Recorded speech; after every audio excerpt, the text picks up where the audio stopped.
한의사가 와서 진맥을 했는데 이런 말을 했습니다. 삼계탕을 드시면 나을 겁니다. 그래서 베드로가 그 말대로 했더니 거뜬히 나았다고 하는 이야기입니다. 사람들이 궁금해서 물어봤답니다. 한의사에게 물어봤더니 어떻게 그렇게 거뜬히 삼계탕 먹고 나았느냐고. 그랬더니 한의사가 말하기를 베드로가 주님을 부인한 죄책감이 치유되지 않아서 닭이 울 때마다 엄청 스트레스를 받았다는 거죠. 그래서 그놈의 닭을 잡아먹으면 몸과 마음이 치유될 것 같아서 그렇게 처방을 했고 고침받았다. 그런 이야기가 우스개로 내려오고 있습니다. 여러분, 우리도 살다 보면 베드로처럼 원치 않게 죄책감에, 말씀대로 살지 못하는 죄책감에 시달릴 수 있습니다. 혹시 그런 분 계시면 가셔서 삼계탕 드시고 말끔하게 나으실 수 있기를 바랍니다. 오늘 저는 여러분과 함께 부활 그 이후라는 말씀으로 함께 은혜를 나누길 원하는데, 주님을 부인했고 부활하신 주님을 만났음에도 불구하고 어떻게 살아야 되는지 잘 알지 못해서 절망과 낙심과 좌절 가운데 옛 생활로 돌아갔던 이 베드로, 그리고 다른 제자들, 이런 사람들을 예수님께서 다시금 그들을 찾아가셔서 부르시고 치유하시고 회복시키시고 또 사명을 맡겨주시는 이 부활 이후의 예수님의 사역에 대해서 함께 살펴보면서 은혜를 나누길 원합니다. 첫째로 예수님께서 부활하신 다음에 하신 일은 이 베드로를 찾아가시는 일을 하십니다. 사실 우리 사람들 사이에서 깨어진 그릇이 쓸모가 없듯이 사람이 만든 것 중에 대부분 깨어지면, 부서지고 망가지면 그 가치를 상실합니다. 더 이상 쓸 수가 없게 되는 거죠. 그런데 사람은 그렇지 않습니다. 사람은 깨어지지 않은 사람은 하나님께서 못 쓰신다고 하는 겁니다. 깨어지지 않은 사람은 이기적이고 자만심으로 가득 차 있고 이해심과 동정심이 없습니다. 아나무인이고 자기만 잘났고, 대개 이런 분들은 깨어지지 못한 사람이라고 볼 수 있습니다. 그래서 오늘날 하나님께서 사용하시는 사람들, 과거에도 그랬지만 언제나 보면 깨어진 사람을 하나님이 사용하시는 것을 보게 됩니다. 근데 사람이 깨어진다는 거, 옛날 복음성가에도 부서져야 하리, 깨져야 하리, 노래는 찬송은 그렇게 되어져 있지만 실제로 우리가 부서지고 깨지고 변화받는 거가 그렇게 쉽지 않다고 하는 거죠. 여러분, 긴 세월을 걸쳐서 우리 사람은 수많은 시리와 눈물과 좌절과 또 어떤 힘든 사건들을 통해서 심령이 깨어지는 경험들을 하게 됩니다. 예수님의 수제자인 베드로도 역시 마찬가지로 그 깨어짐의 과정이 있었습니다. 예수님의 죽으심과 부활을 전후로 해서 이런 과정을 거치게 되고, 또 그래서 나중에는 예수님께로 또 쓰임을 받게 되는 거죠. 처음에 예수님께서 제자인 베드로를 부르실 때는 그는 많이 배운 사람이 아닙니다. 학식도 별로 없습니다.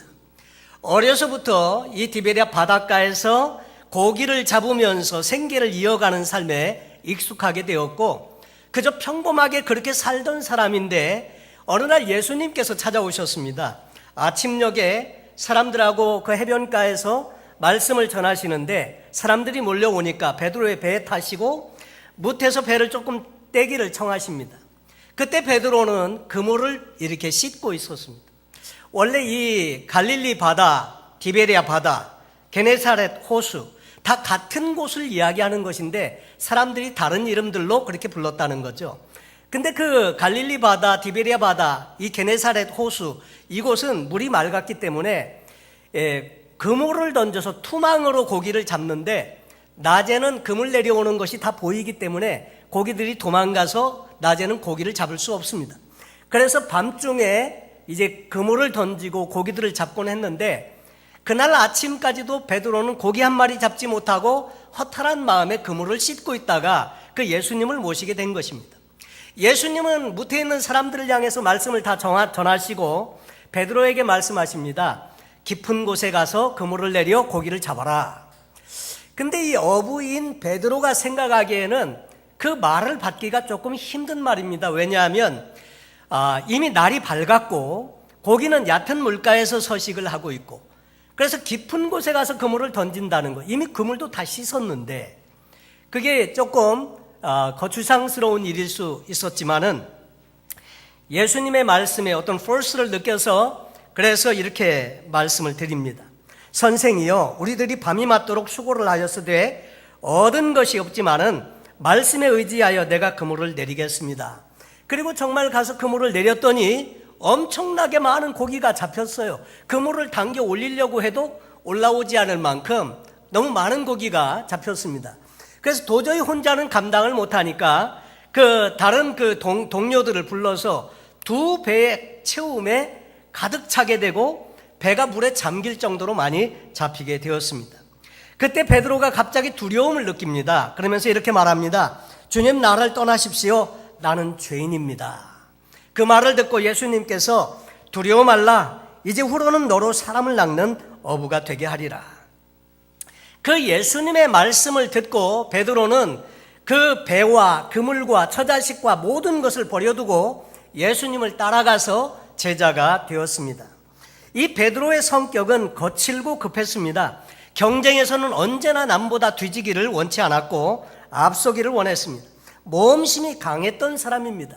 그래서 풍랑 위를 걸어오신 예수님께 만일 주시어든 나를 오라 명하소서, 그래서 무리를 직접 걸어봤던 경험도 있는 사람입니다. 자만심도 강했습니다. 프라이드도 있었습니다. 그래서 베드로는 예수님께서 마지막 밤에 최후의 만찬을 함께 나누시는 자리에서 오늘 밤에 너희가 다 나를 버리리라. 기록된 바 내가 목자를 치리니 양의 떼가 흩어지리라 하였느니라. 이렇게 말씀을 할 때 베드로가 이렇게 말합니다. 아니, 무슨 말씀을 그렇게 섭하게 하십니까? 다 주를 버릴지라도 나는 언제든지 버리지 않겠습니다. 이렇게 장담을 합니다. 주님께서 말씀하십니다. 내가 진실로 내게 이르노니 오늘 밤 다굴기 전에 내가 3번 나를 부인하리라. 베드로가 다시 말합니다. 내가 주와 함께 죽을지언정 주를 부인하지 않겠습니다. 이렇게 장담을 했는데, 그런데 어떻게 됐습니까? 예수님께서 그날 밤에 붙들리시게 되고, 그리고 예수님께서 끌려가는 자리에서 제자들은 다 뿔뿔이 흩어졌습니다. 다른 제자들도 우리도 같이 그렇게 하겠습니다. 같이 맹세를 했지만은 다 도망가 버리고 베드로는 멀찍이서 예수님을 따라갔습니다.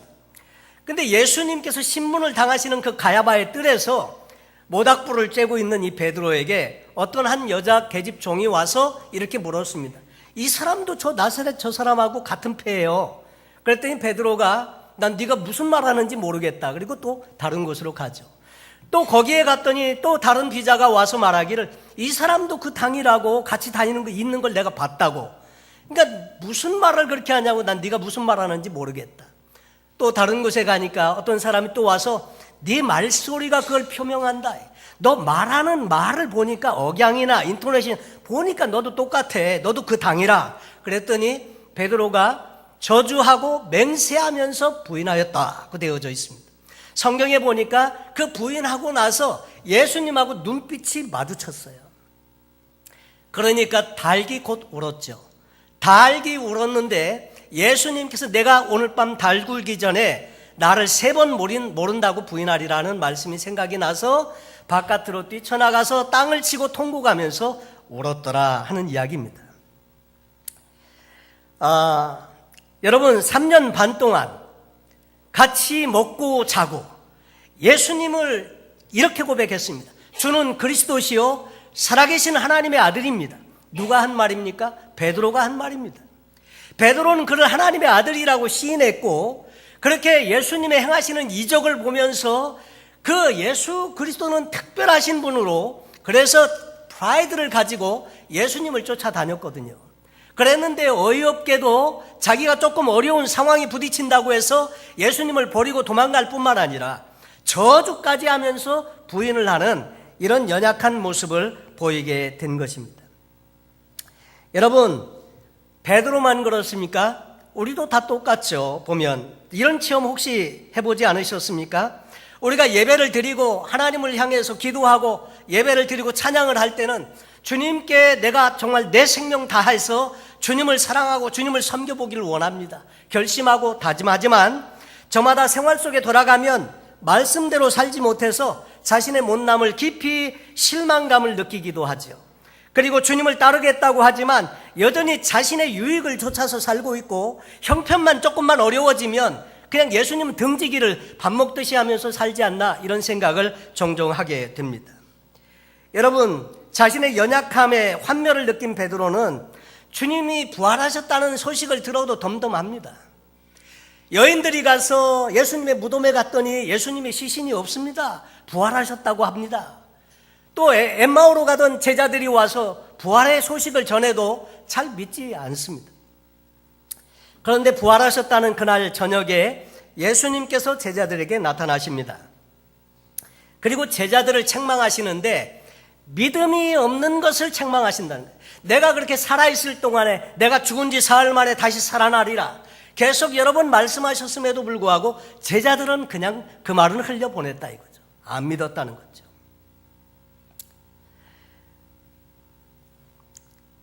여러분, 그 일이 있고 난 다음에 여드레가 지난 날 예수님께서 다시 나타나셨습니다. 처음 나타나셨을 때는 도마가 없었는데 두 번째 나타나셨을 때는 도마를 만나죠.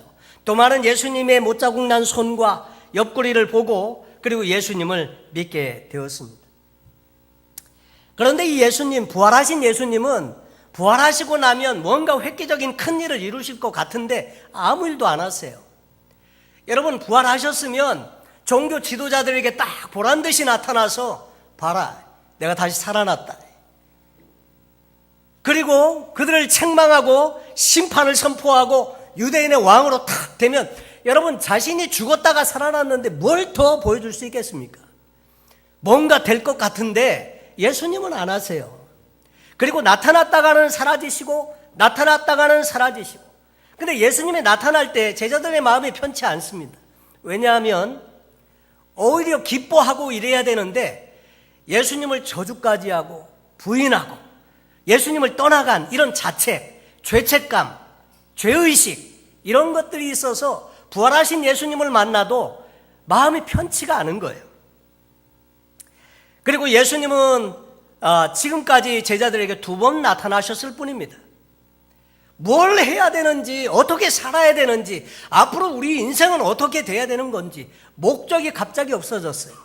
왜냐하면 예수님이 한자리 왕으로 등극을 하시거나 하면 한자리 하려고 하는 그런 마음 때문에, 기대감 때문에 그동안 예수님을 따라다녔는데 예수님은 그 일에는 아무 상관이 없는 것처럼 그렇게 나타났다가는 사라지시고 더 이상 어떻게 뭘 해야 될지 모르거든요. 그러니까 침통하게 앉아있다가 침묵을 깨고 베드로가 이렇게 말합니다. 나는 고기 잡으러 갈란다. 다른 제자들이 그 말을 듣고 베드로 형님 저도 같이 가죠. 저도 같이 가겠습니다. 우리 같이 가죠. 그래서 7 제자들이 같이 고기 잡으러 갔다는 거예요. 고기 잡으러 갔는데 그날도 그러면 고기를 많이 잡아야 되는데 고기를 못 잡고 있어요. 여전히 빈 그물이에요. 예수님을 만날 때도 빈 그물이었고 지금 부활하신 예수님을 만나고 옛 생활로 돌아갔을 때도 여전히 빈 그물입니다. 여러분, 나는 고기 잡으러 가겠다 이 말은 지금 내가 무료하니까 바람도 쐴 겸 낚시나 갔다 와야 되겠다 그 말이 아닙니다. 베드로의 옛 직업이 어부거든요. 옛날 생활로 다시 돌아가겠다 그 말입니다. 그래서 고기 잡으러 간 거예요. 근데 고기를 잡고 있지만 그러나 여전히 잡지 못하고 여전히 빈 그물입니다. 여러분, 때때로 우리의 삶에 힘들고 어려운 경험들이 있는데 그것들은 하나님께서 우리를 깨지게 하기 위한 하나의 방법일 수 있습니다. 베드로는 호언장담하고 예수님을 위해서 죽겠다고까지 했는데 여지없이 자기의 말한 그것을 지키지 못하고 예수님의 말씀처럼 3번까지 저주까지 하면서 부인한 자신의 실상을 보게 된 거죠. 여러분, 우리의 삶에도 그런 게 있어요. 우리 스스로는 깨질 마음이 없습니다. 그런데 우리가 정말 살다 보면 나도 어쩔 수 없는 그런 인간이구나 하는 것을 절감할 때가 있습니다. 그런 과정을 통해서 하나님은 우리 자신을 자아를 깨트세요. 자아가 깨지지 않으면 여전히 우리는 하나님께 쓰임받지 못하게 되는데, 베드로는 지금 그 과정을 거치고 있다고 하는 거죠. 그런 베드로에게 좋은 소식은 예수님께서 찾아오신다는 거예요. 여러분, 예수님께서 찾아오십니다. 이것이 우리 신앙의 은혜입니다.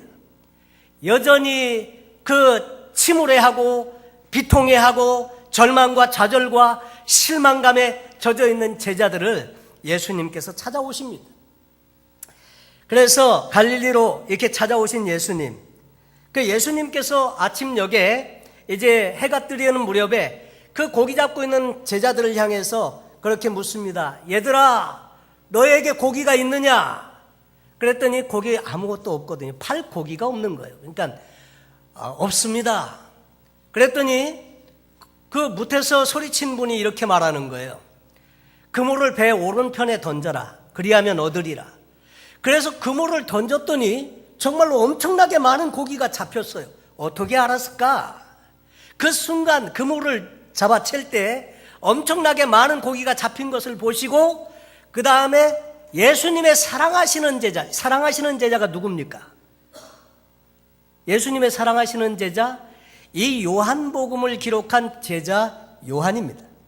이 요한이 금방 알아차렸습니다. 주님이시다. 그랬더니 베드로가 겉옷을 입고 그리고 바다로 뛰어내려서 헤엄쳐서 무트로 올라왔더라 하는 거죠. 여러분, 예수님께 다가가 보니까 예수님은 숯불을 피워놓고 그 위에 생선을 굽고 계셨습니다. 그리고 떡도 준비해놓고 있었습니다. 그리고 예수님께서 제자 베드로에게 이렇게 말씀하십니다. 지금 잡은 생선을 좀 가져오라. 시몬 베드로가 올라가서 그물을 육지에 끌어올리니 가득히 찬 큰 고기가 153마리였다고 되어져 있습니다. 이같이 많으나 그물이 찢어지지 아니하였더라 했습니다. 여러분, 과거 베이비붐 세대는 필기도구가 귀했던 시절을 우리가 지냈죠. 그저 연필, 그리고 잉크에 찍어 쓰는 그 펜, 붓, 이런 것들이 오래전 한국의 그 필기 도구였는데, 한국 사람들에게 잘 알려진 모나미 볼펜이 있습니다. 모나미 볼펜 153이라는 볼펜이 있는데, 그 왜 볼펜 이름이 153이냐? 여러분, 이 모나미 창업주인 송삼석 씨라고 하는 분이 이 볼펜을 처음 만들게 됩니다. 이분은 6.25를 우여곡절 끝에 거치고, 그리고 대학을 나와서 회사를 하나 차리게 됩니다. 그래서 그 회사를 차렸는데 광신화학공업이라고 일본에서 문구류를 수입해다가 한국에 파는 그런 회사였습니다. 그런데 처음 자기 기술로 개발해서 판매한 것이 모나미 물감을 만들어서 팔았고, 두 번째로 생산한 제품이 왕자파스였습니다. 오래전에 아마 이렇게 학교 다니시고 한 분들은 아마 아실 겁니다. 왕자파스 하나 가지면 뿌듯한 그런 시대가 있었습니다. 그림 그리기 대회 나가면 왕자파스 다 가지고 왔습니다. 왜냐하면 그걸로 해야 그림이 컬러가 제대로 나와서 등수에도 들고, 그래서 그런 걸 썼었죠. 근데 이분이 1962년도에 서울 경복궁에서 국제산업박람회가 열렸을 때 자기가 수입해서 같이 팔고 있는 그 일본의 수입원인 우치다 요코 회사와 같이 공동으로 부스를 설치하고 같이 거기서 이제 전람회를 하고 있었는데, 그런데 우연히 그 일본 업체에서 파견 나온 직원이 안쪽에서 뭘 꺼내가지고 이렇게 쓰는데 보니까 잉크도 찍지 않고 연필도 아닌데 계속 써내려가는 것을 보고 너무나 희한하게 놀랐습니다. 요즘은 볼펜이 너무나 흔하고 세고 세서 그런 거 보고 놀랄 분은 아무도 없으십니다. 그런데 그 당시만 해도 처음 보는 거거든요. 그래서 이 송삼석은 충격을 받습니다. 어떻게 잉크를 찍지도 않고 저렇게 계속 쓸 수가 있을까? 그래서 그 볼펜을 자기도 한번 써봐도 되겠느냐고 써봤더니 기가 막히게 써지는 거예요. 야, 이런 펜도 다 있구나. 일본의 오토볼펜이라고 하는 데서 만들어서 일본에 파는 회사인데, 그 당시에 일본의 90%의 볼펜을 판매하는 회사였습니다. 그때 한국의 그 1인당 GNP는 87달러, 세계 최대의 빈국 중에 하나였습니다.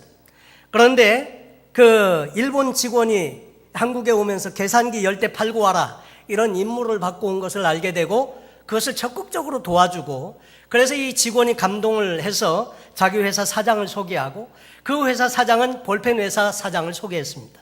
그래서 만나서 기술을 좀 가르쳐달라 그렇게 요청했을 때, 볼펜 만드는 기술은 가르쳐줄 수 없고 유성 잉크 제조하는 방법은 가르쳐주겠다. 그래서 유성 잉크 제조하는 방법을 배우게 됩니다. 그리고 우여곡절을 거치면서 볼펜을 드디어 이제 시판할 수 있는 볼펜을 만들게 되는데, 시제품을 만들고 나서 직원들에게 이름을 공모하게 됩니다. 뭐라고 이름을 붙이면 좋겠냐? 나의 친구라고 하는 불란서어로 모나미라는 말은 이미 알려졌으니까 그대로 쓰고, 볼펜 이름 뒤에 뭐가 더 붙어야 될 것 같은데, 그래서 직원들에게 다양한 의견을 소집하게 되었는데 1963년도에 만들었으니까 모나미 1963으로 합시다, 이런 의견도 있고, 5월 1일 태어났으니까 모나미 501로 하자. 또 어떤 사람은 행운이 따른다는 의미에서 모나미 77이라고 하자. 여러 가지 의견들이 있었는데 어떤 남자 직원 하나가 모나미 153이라고 하자고 그랬습니다. 그 153이 어디에서 왔느냐, 그 의미가 뭐냐 그랬더니 화투에서 이게 끝발이 9이면 제일 높지 않냐. 그래갖고 224도 뭐 이렇게 9를 만들 수 있는 숫자가 많지만, 그런데 153이 발음하기가 좋으니까 그걸로 하자고. 근데 이 회장이 가만히 듣다 보니까 153 어디서 많이 듣던 것 같아요. 도대체 이 153을 어디서 봤을까? 가만히 생각을 하다가 갑자기 번듯 뭐가 생각이 나서 사무실로 달려가서 요한복음 21장을 펴보니까 이 베드로와 제자들이 그물을 던져서 잡은 고기가 153마리더라. 그래서 이게 하나님 예수님 말씀에 순종해서 했더니 이렇게 많은 열매가 거두었구나. 그래서 이름을 모나미 153이라고 했다는 거예요. 어쨌든 제자들이 이 많은 고기를 잡아서 예수님께로 가지고 왔었을 때, 예수님은 그 생선을 같이 굽고 제자들에게 이렇게 말합니다. 와서 조반을 먹으라. 그때 제자들이 예수님인 줄 아는 거로 감히 누구냐고 묻는 사람이 아무도 없었다고 했습니다. 예수님께서 가셔서 떡을 가져다가 저에게 주시고 생선도 그와 같이 하시니라. 여러분, 이것이 예수님께서 죽으셨다가 부활하시고 세 번째로 지금 제자들에게 나타나셨을 때 하신 일입니다. 그리고 조반을 준비한 다음에 조반을 다 먹게 하고, 그 다음에 예수님께서 시몬 베드로를 부르십니다. 그리고 질문을 하십니다. 요한의 아들 시몬아, 내가 이 사람들보다 나를 더 사랑하느냐? 베드로가 대답합니다. 주님, 그렇습니다. 내가 주를 사랑하는 줄 주께서 아십니다. 예수님께서 그 말을 들으시고 내 어린 양을 먹이라고 하십니다. 또 두 번째 가라사대 요한의 아들 시몬아, 내가 나를 사랑하느냐 하시니 가로되 주여 그러하외다. 내가 주를 사랑하는 줄 주께서 아시나이다. 예수님께서 다시 말씀하시기를 내 양을 치라. 세 번째 가라사대 요한의 아들 시몬아, 내가 나를 사랑하느냐 하시니 주께서 세 번째 나를 사랑하느냐 하심으로 베드로가 근심하여 가로되 주여 모든 것을 아시오매 내가 주를 사랑하는 줄을 주께서 아시나이다. 예수께서 다시 말씀하십니다. 내 양을 먹이라. 여러분, 지금 이 주고받는 이 세 번의 질문과 대답은요, 아주 베드로의 신앙의 삶에 대단히 중요한 의미가 있습니다. 사실 이 내용은 세 번이나 베드로가 예수님을 부인했던 것을 상기시키면서 베드로를 예수님께서 책망을 하시는데 아주 감동적으로 책망을 하시는 것입니다. 어떤 때는 칭찬은 분명히 칭찬인데 칭찬이 기분 나쁜 칭찬도 있어요. 그런데 어떤 책망은요, 분명히 나를 책망하는 건데 책망을 듣는데도 내 가슴이 시원하고요, 후련하고요, 감동이 되고 이런 책망이 있습니다.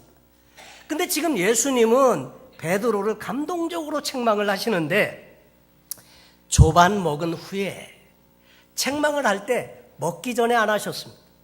저희 아버님은 과거에 저희 할머님으로부터 매를 엄청 많이 맞고 자라셨다고 하더라고요. 왜냐하면 아버님이 워낙 고집이 세셔가지고 매를 많이 맞으셨다고 살아 계셨을 때 제게 말씀하신 적이 있습니다. 근데 왜 꼭 매를 들기 전에는 꼭 밥을 먹인대요. 밥을 다 먹고 상을 물린 다음에 그 다음에 회초리를 드신다는 거예요. 왜냐하면 밥 먹기 전에 회초리를 들면 밥 안 먹고 도망가고 그 다음에 밥을 안 먹는다고. 그러니까 매를 밥 다 먹인 다음에 매를 드셨다고 얘기를 하시더라고요. 조반 먹은 후에 예수님도 조반 다 드시게 하고 베드로를 책망하십니다. 그리고 숯불은 무엇을 연상합니까? 베드로가 숯불 쬐면서 예수님을 부인했거든요. 숯불. 그리고 예수님이 이렇게 말씀하십니다. 요한의 아들 시몬아. 요한의 아들 시몬은 예수님께서 이 베드로에게 이름을 주셨습니다. 게바, 페트라, 반석이라는 이름을 주었는데 그 이름으로 부르지 않습니다. 요한의 아들 시몬은 예수님을 따라가기 전에 베드로의 원래 이름이 요한의 아들 시몬입니다. 요한의 아들 시몬아, 왜 이 이름을 쓰시느냐면, 그래, 처음부터 우리가 다시 한번 시작하자. 그동안 네가 이렇게 해가지고 내 부인하고 뭐 이래가지고 마음이 그런데 그 베드로로 시작하지 말고 처음부터 다시 시작하자는 의미입니다. 요한의 아들 시몬아, 내가 이 사람들보다 나를 더 사랑하느냐. 처음부터 다시 시작하자, 이런 의미인 것입니다. 그리고 빈 그물 역시 마찬가지로 예수님을 만나기 전에도 빈 그물, 만나고 나서 지금 깊은 회환을 가지고 옛 생활로 돌아가서도 역시 빈 그물. 세 번의 물으심은 세 번의 부인을 의미하고요. 그리고 예수님은 지금 찾아가셔서 베드로에게 이런 질문을 하시면서 뭘 하시자는 겁니까? 책망을 하는데 책망하시는 것만이 목표가 아닙니다. 여러분, 베드로에게 찾아가셔서 이 나쁜 놈, 네가 그럴 수가 있어? 수제자라고 하면서 내가 나를 이렇게 세 번씩이나 저주까지 하면서 부인해? 그렇게 하지 않으시고요. 예수님께서 지금 이렇게 질문을 하시는 이유는 회복시켜 주시려고요. 삼계탕 안 먹어도 회복될 수 있도록 하시려고요. 그리고 세 번째로 예수님께서 이렇게 하시는 이유는 그 베드로와 다른 제자들에게 사명을 맡겨주시려고요. 그래서 예수님께서 이렇게 찾아오신 것입니다. 여러분, 베드로는 이제 예수님을 사랑한다고 고백을 하지만 철저하게 깨어진 마음을 가지고 있습니다. 처음에 내가 예수님 죽는 데까지 따라가지요, 이렇게 호언장담하지 않습니다. 예수님은 베드로에게 요한의 아들 시몬아, 내가 이 사람들보다 나를 더 사랑하느냐 물으실 때에 사랑하느냐, 그 말은 원래 헬라 말로는 아가파오라고 되어져 있습니다. 아가페의 사랑, 내가 조건 없는 사랑으로 나를 사랑하느냐 이렇게 묻는데 베드로는 그렇게 대답 안 합니다. 사랑한다고 여전히 고백을 하지만 그 아가페의 사랑은 자신이 없으니까 친구 간의 우정을 상징하는 그런 친구 간의 사랑을 의미하는 필레오라는 말로 내가 주님을 필레오합니다, 사랑합니다, 고백했습니다. 두 번째도 예수님은 내가 나를 아가파오하느냐 물으셨고 베드로는 내가 주님을 필레오합니다. 세 번째로 주님은 그 베드로의 심정을 이해합니다. 왜냐하면 내가 이렇게 주님을 사랑한다고 고백을 해도 나는 자신이 없습니다. 내가 언제 주님을 부인할지 몰라요. 자신이 없습니다. 그래서 이렇게 대답하는 겁니다. 주께서 모든 것을 아시지 않습니까? 내가 주님을 사랑하는 걸 아시지 않습니까? 그렇게 말하는 것입니다. 그래서 예수님은 세 번째로 베드로에게 물으실 때 그 필레오의 사랑도 인정을 해주시면서 요한의 아들 시몬아, 그럼 네가 나를 필레오의 사랑으로 사랑하냐? 베드로는 역시 마찬가지로 필레오의 사랑으로 주님을 사랑합니다, 고백을 했습니다. 그때마다 예수님은 내 어린 양을 먹이라, 내 양을 치라, 내 양을 먹이라, 그리고 베드로에게 사명을 맡겨주신다고 하는 거죠. 여러분, 그러면서 예수님께서 이렇게 말씀하십니다. 내가 진실로 진실로 내게 이르노니 젊어서는 내가 스스로 띠띠고 원하는 곳으로 다녔거니와 늙어서는 내 팔을 벌리리니 남이 내게 띠띠우고 원치 아니하는 곳으로 데려가리라. 이 말씀을 하시면 베드로가 어떠한 죽음으로 하나님께 영광을 돌릴 것을 가리키심이로라. 요한은 그렇게 기록하고 있습니다. 베드로는 결국 이 길로 예수님을 쫓아갔고 위대한 하나님의 사람으로 쓰임을 받게 됩니다. 성령의 충만함을 받고 난 이후에 베드로가 한 번 설교할 때 3,000명이 회개하고 돌아오는 역사가 있었습니다. 그리고 많은 사람들에게 복음을 전했고 베드로 전후서를 써서 이 복음을 남기기도 했습니다. 그리고 마지막 죽을 때는 내가 우리 스승과 같이 똑바로 십자가에 죽을 이런 자격도 없다 나는. 그러니까 나를 거꾸로 못 박아라. 그래서 베드로의 전승에 의하면 베드로는 거꾸로 십자가에 못 박혀 죽었다고 그렇게 말하고 있습니다. 위대한 사도로 그 생을 마감하게 되는 거죠. 여러분, 그리고 난 다음에 이 성경 말씀을 보면 예수님께서 베드로에게 이렇게 말씀을 하십니다. 나를 따르라. 나를 따르라. 이 말은 베드로에게 한 말이고 그 예수님의 제자들에게 디베랴 바다에서 한 말이지만 이 말은 역시 저와 여러분에게도 똑같이 하시는 말씀입니다. 여러분, 이 예수님은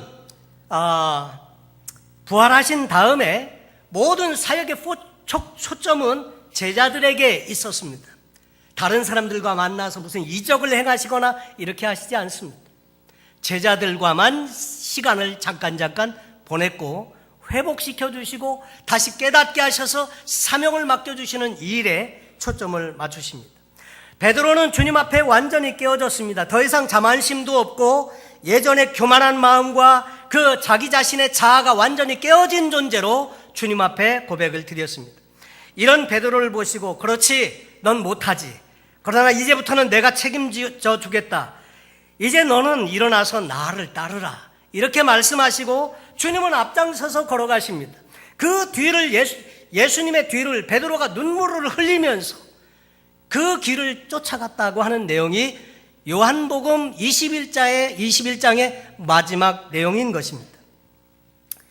처음 예수님을 쫓아갈 때는 모든 소유를 버리고 갔지만 교만한 마음, 시기하는 마음, 자아 다 그대로 존재한 채 주님을 따라갔습니다. 그러나 지금 다시 주님을 따라가는 이 베드로는 자신의 자아가 완전히 깨어졌습니다. 교만도 없고 더 이상 자기가 존재하지 않습니다. 그리고 결국 두 손 들고 겸손한 마음으로 주님을 좇게 되었습니다. 결국 놀라운 하나님의 사도로서, 그 예수님의 제자로서 그 삶을 마감하게 되죠. 여러분, 우리는 해를 거듭해 살아갈수록 뼈아픈 체험을 통해서 이 베드로가 다른 사람이 아닌 바로 우리 자신인 것을 깨닫게 됩니다. 아무것도 아니면서 제법 무엇이냐 교만과 자만심으로 가득 차 있는 우리 자신의 자아가 철저하게 깨어지는 이 경험을 하게 되는 순간들이 있습니다. 그리고 세월 따라 다 그런 것들이 벗겨지고 주님, 나는 못합니다. 나는 모릅니다. 주님께서 모든 것을 다 아십니다. 주님, 나는 스스로 이렇게 말하지만 자신이 없습니다. 그럴 때 하나님께서 도와주시고 인도해 주시고 그래서 그 남은 생에 주님을 위해서 헌신하게 하시는 것입니다. 여러분, 주님은 부활 후에 제자들에게 나타나셔서 찾아가 주셔서 그들을 깨우쳐 주시고 자아가 깨어지게 하시고 그 다음에 이 제자들을 다시 회복시켜 주십니다. 주님을 부인하고 도망가고 거부했던 것 다 다시금 회복시켜 주시고 싸매 주시고 새롭게 해 주시는 것입니다. 그리고 그를 다시 따르도록 초청을 하시는 것입니다. 여러분, 주님은 베드로에게 요한의 아들 시몬아, 내가 이 사람들보다 나를 더 사랑하느냐 물으셨듯이 주님은 지금 저와 여러분에게도 동일하게 물으실 수 있습니다. 사랑하는 아무개야, 내가 이 사람들보다 나를 더 사랑하느냐? 여러분, 뭐라고 대답하시겠습니까? 우리도 역시 마찬가지로 주님 사랑합니다. 그러나 우린 자신이 없습니다. 주님께서 아시잖아요. 그렇게 고백할 수밖에 없다는 것을 우리가 잘 알고 있습니다. 여러분, 그런데 예수님께서는 그런 베드로의 고백을 들으시고 내 양을 먹이라, 내 양을 치라, 내 어린 양을 먹이라 사명을 맡겨주시고 나를 따르라. 다른 거는 못해도 따라가는 거는 할 수 있습니다. 넘어지면 다시 일어나서 다시 주님 따라가겠습니다. 실패하면 다시 일어나서 주님 따라가겠습니다. 다른 건 못해도 따라갈 수는 있지 않습니까? 결국 예수님께서는 이 하나님 나라로 가실 것을 아셨기에 이 제자들을 위해서 통해서 교회를 세우시길 원하셨습니다. 그래서 끝까지 이 제자들을 찾아가 주셔서 회복의 은혜를 주시고 사명을 맡겨 주신 것입니다. 주님은 지금도 교회를 통해서 세상의 복음이 전파되기를 원하시고 이것 때문에 세상에 오셨고 이것 때문에 죽으셨고 이것 때문에 부활하셨습니다.